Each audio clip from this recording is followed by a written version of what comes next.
Assalamualaikum warahmatullahi wabarakatuh. Kembali pada pembelajaran secara online. Kita masuk pada materi kelas 11 baik IPA ataupun IPS tingkat SMA. Masalah saling menasihati dalam Islam. Kemarin sudah membahas pengertian khutbah, tabligh dan dakwah, serta pentingnya khutbah, tabligh dan dakwah. Sekarang kita masuk ketentuan khutbah, tabligh dan dakwah. Sebelumnya kita akan membaca surat An-Nahl ayat 125, surat ke-16 dari Al-Quran. A'udzubillahi minasyaitonirrajim. Bismillahirrahmanirrahim. Ud'u ila sabili rabbika bil hikmah wal mau'izatil hasanah wajadilhum billati hiya ahsan. Inna rabbaka huwa a'lamu biman dhalla an sabili wa huwa a'lamu bil muhtadin. Serulah manusia kepada jalan Tuhanmu dengan hikmah dan pengajaran yang baik, dan berdebatlah dengan mereka dengan cara yang baik. Sesungguhnya Rabbmu dialah yang lebih mengetahui siapa yang sesat dari jalannya, dan dialah yang lebih mengetahui siapa yang mendapatkan huda atau petunjuk. Ini ayat mengandung makna adalah dengan 3 pengertian, yakni kita menyeru umat manusia dengan hikmah atau pelajaran dan pengajaran yang baik. Kemudian yang pertama dengan hikmah, yang kedua adalah dengan pengajaran yang baik, dan yang ketiga adalah berdebat dengan manusia dengan cara yang baik. Menyeru manusia dengan hikmah itu adalah sesuatu yang diperlukan oleh seorang alim atau ulama yang mempunyai kapasitas keilmuan mereka yang mumpuni. Dengan hikmah dengan suatu peristiwa yang memberikan iktibar atau nilai dari sebuah kejadian yang bisa membekas dalam hati para pendengarnya. Kemudian dengan pengajaran yang baik, suatu perbuatan yang memberikan pembelajaran yang bisa ditiru, diikuti. Kemudian berdebat dengan cara berdebat dengan cara yang lebih baik, dan ini adalah salah satu metode dalam dunia dakwah. Kita masuk ketentuan khutbah, tabligh dan dakwah. Yang pertama, ketentuan khutbah, yakni syarat khotib. Itu syarat baik khotib, dakwah ataupun tabligh itu semuanya hampir sama, yakni Islam, kemudian balik atau dewasa, berakal sehat, dan mengetahui ilmu agama atau mendalami ajaran Islam. Jadi semua syarat dai, khutbah ataupun mubalik itu semuanya sama. Kemudian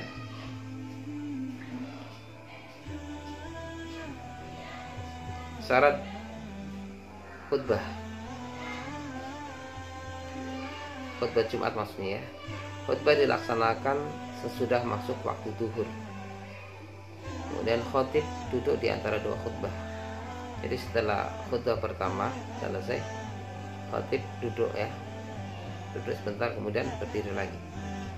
Yang ketiga, khutbah diucapkan oleh seorang khotib dengan bahasa yang jelas dan keras sehingga bisa didengar oleh jamaahnya.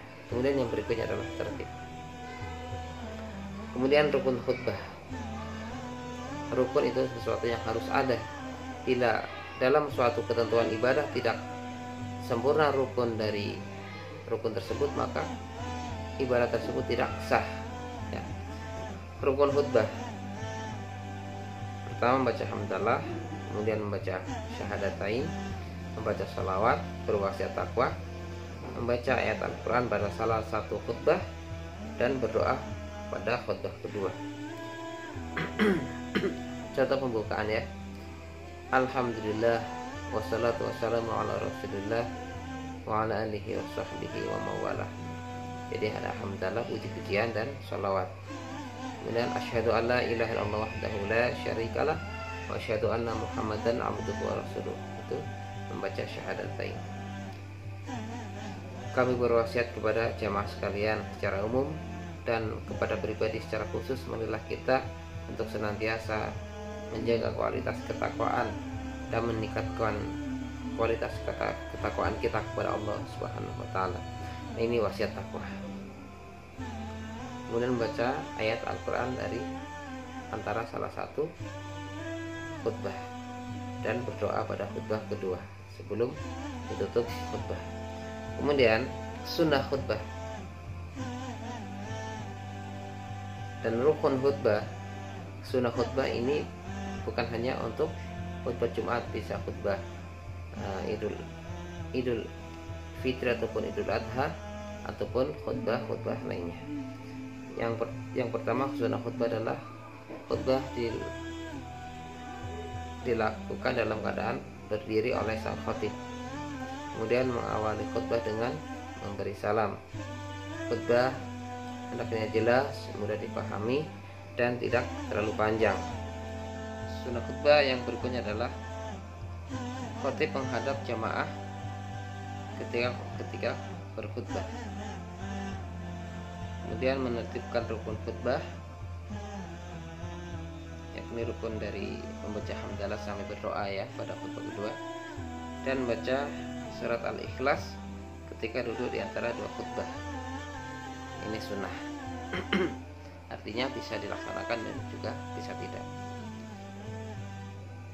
Pada prinsipnya, baik khutbah Jumat, Idul Fitri, Idul Adha, dan salat kusuf itu sama. Perbedaannya terletak pada waktu pelaksanaannya, yakni dilaksanakan setelah salat dan diawali dengan takbir. Kalau khutbah wukuf di padang Arafah ketika ibadah haji dilaksanakan pada satu wukuf dari Arafah. Khutbah wukuf merupakan salah satu rukun wukuf setelah melaksanakan salat zuhur dan asar di qashar. Khutbah wukuf hampir sama dengan khutbah Jumat. Perbedaannya terletak pada waktu pelaksanaan yakni dilaksanakan ketika wukuf di Arafah.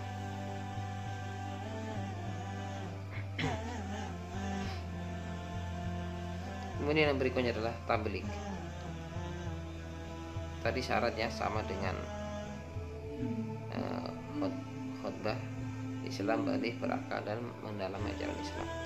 Yang berikutnya adalah etika dalam menyampaikan tabligh, yakni bersikap lemah lembut ya, tidak kasar, tidak menggunakan bahasa yang gampang dimengerti, mengutamakan musyawarah dan berdiskusi untuk memperoleh kesepakatan bersama. Materi dakwah yang disampaikan mempunyai dasar hukum yang kuat yang bersumber dari Al-Quran dan As-Sunnah. Menyampaikan dengan ikhlas dan sabar sesuai dengan kondisi atau menyesuaikan dengan keadaan di masyarakat, dan tidak menghasut untuk bermusuhan, merusak, berselisih, dan mencari-cari kesalahan orang. Kemudian ketentuan dakwah dengan hikmah yang jelas, tegas, dan sikap yang bijaksana. Dakwah dengan nasihat yang baik tanpa kekerasan dan memberikan pengajaran. Dan dakwah dilaksanakan dengan memberikan contoh yang baik. Kita sebagai umat Islam harus dapat mengaplikasikan nilai-nilai khutbah, tabligh, dan dakwah dimanapun kita berada.